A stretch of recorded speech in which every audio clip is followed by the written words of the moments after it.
so this is the other one. Some ribbon, and some really cool, this is gingerbread peppermint, but I love these gingerbread poinsettias. And then just one sprig of this holly, just to give us nice contrast down the center. So I'm going to start with the berries.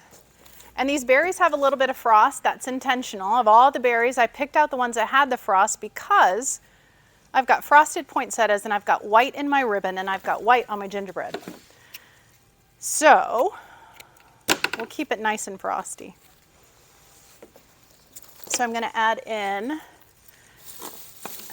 the red berries and I'm going to make them extend a little bit longer than my short little garland.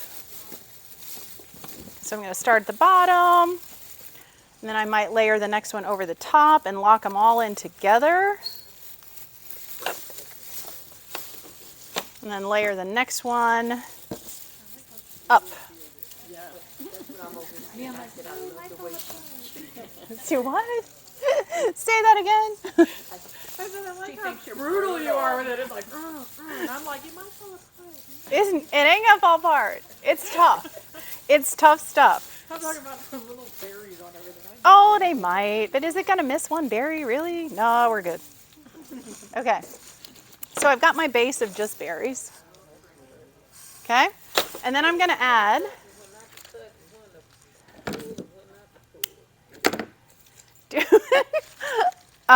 so certain things like paper covered things you can pull. Like this, you can pull. Well, I haven't tried it, but I'm pretty sure. Yeah, you can pull. So unless I'm going to use it in that way, I can pull it apart. So this I might use these two gingerbread people right there. So I'll leave them. So yeah, paper covered is a good clue that you can pull stuff apart. This is like really nice quality. So I'm going to have to cut this. So I'm going to cut. You did that split thing too, where you took one up and one down, Oh yeah. one leg that way and the other one that. So that's a matter of like when you can layer one back and forth, it's the same thing. If it's a good quality one, if it's paper covered, you may not be able to. If you do, you got to be careful. So with this, like with this, nice long stem, but I don't need that long stem. But I'm going to move this up higher and attach that in. I'm going to cut out what I don't need. Sometimes I'll take that long stem and I'll make a loop and that'll become my hanger. Yeah, I will absolutely do that. That's a free hanger. This is a nice big stem. Yeah, Okay, here we go.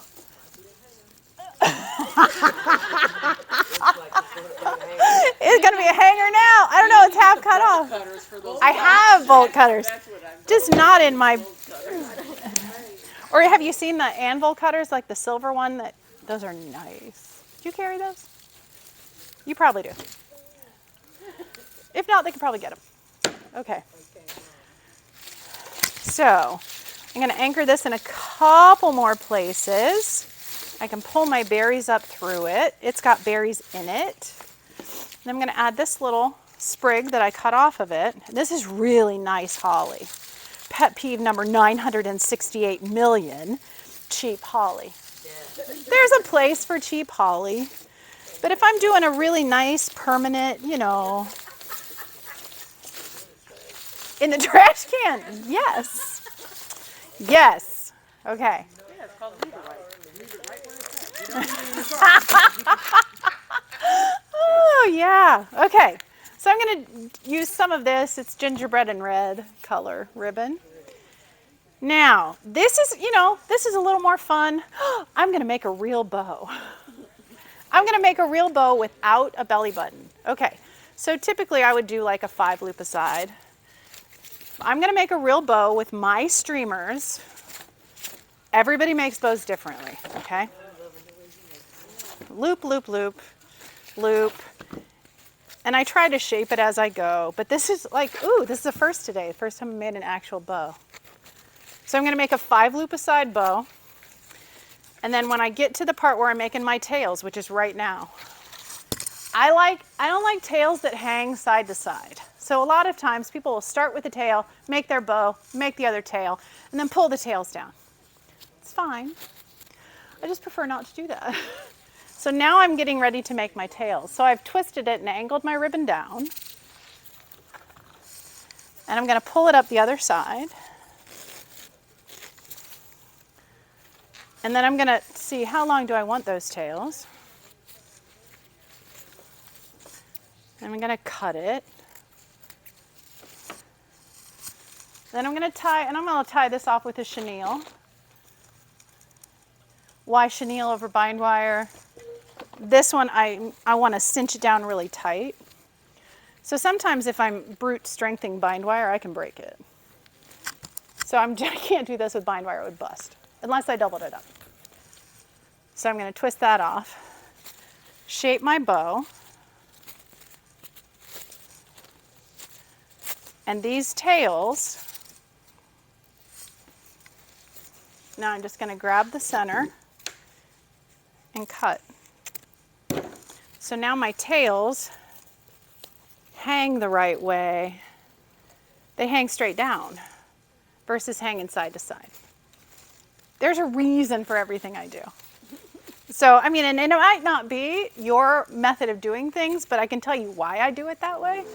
So, I'm going to go ahead and add this ribbon bow right at the top. This is, again, more traditional. The last one will not be traditional. Cinch that in. And then these streamers, because I don't want to cover up this really nice holly, I'm going to move these to the side and I'm going to cinch them in like I did on the other swag. And make sure my nice holly, when I cinch them in, so like this one I'm going to cinch in, I don't want to cinch it in at the same place I cinched that one. I'm going to cinch it just a little lower. And maybe on the outside of this holly.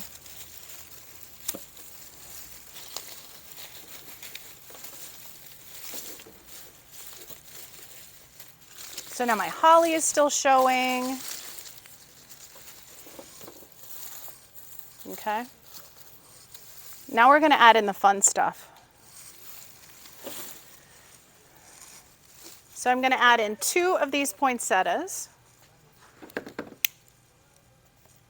I'm going to add them like right in the bow or near the bow.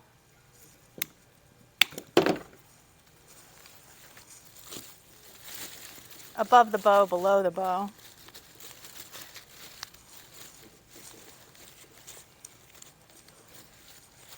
Actually, I'm going to go right below the bow. So I want that bow to show. And if I put it right in the middle of the bow, all that bow is going to be covered up, which is why I typically don't make a bow. So I'm going to glue this in right below it. And then let's say I want a smaller poinsettia. So I look on the shelf and there's not a smaller poinsettia. So I'm going to do this. See?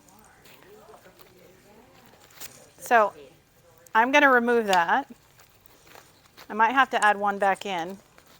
So it's a little different, but it's definitely a smaller poinsettia. So then I'm going to take my stem wrap, try to find the end, and then tape that back in. And then I can cut this off. And now I have 3 poinsettias, or poinsettia buds, and then poinsettia leaves. Ooh, but wait, I don't have a center. Ooh. Here we go. Now I have a center. And I'm going to tape all this together. So then I can have 3 graduated placements of poinsettia-esque things. It's a gingerbread poinsettia. These don't grow in nature anyway, so who cares if it's not real, right? So I can have this one above. This is the smallest one, and we'll just loop that. We'll glue it in above my bow and kind of off to the side a little bit. It'll just be peeking out from there. And then this one we'll glue in down further. And then we're going to glue in the gingerbread people. I'll hold this up in a sec.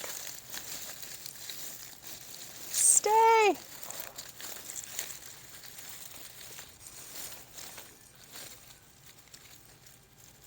Not really in there great, but okay. And then we'll glue in some people, because the people are fun. So these can dance out the top, so I keep them together. And we'll just stick them in the top.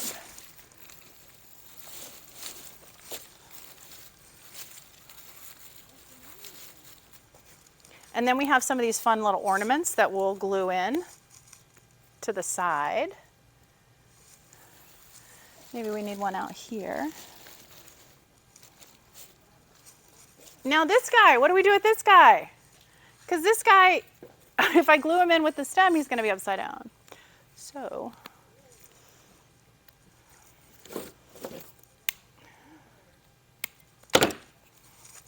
now we're going to put a little bit of glue right on the back of him. We're going to glue him right in. Ooh, you're a hot mess. Right down here. Right out of the oven. Covered in glue strings. This is the gluiest glue. Sticks though. That's the important thing. This is Fitz glue. Clearly it has a lot of adhesive in it, so that's a good thing. Okay. So then I have two little guys. Somewhere there's another circle. I need to put it right in the middle. And we will call this one done. So a little bit fun. Whimsical, gingerbreadish. There we go.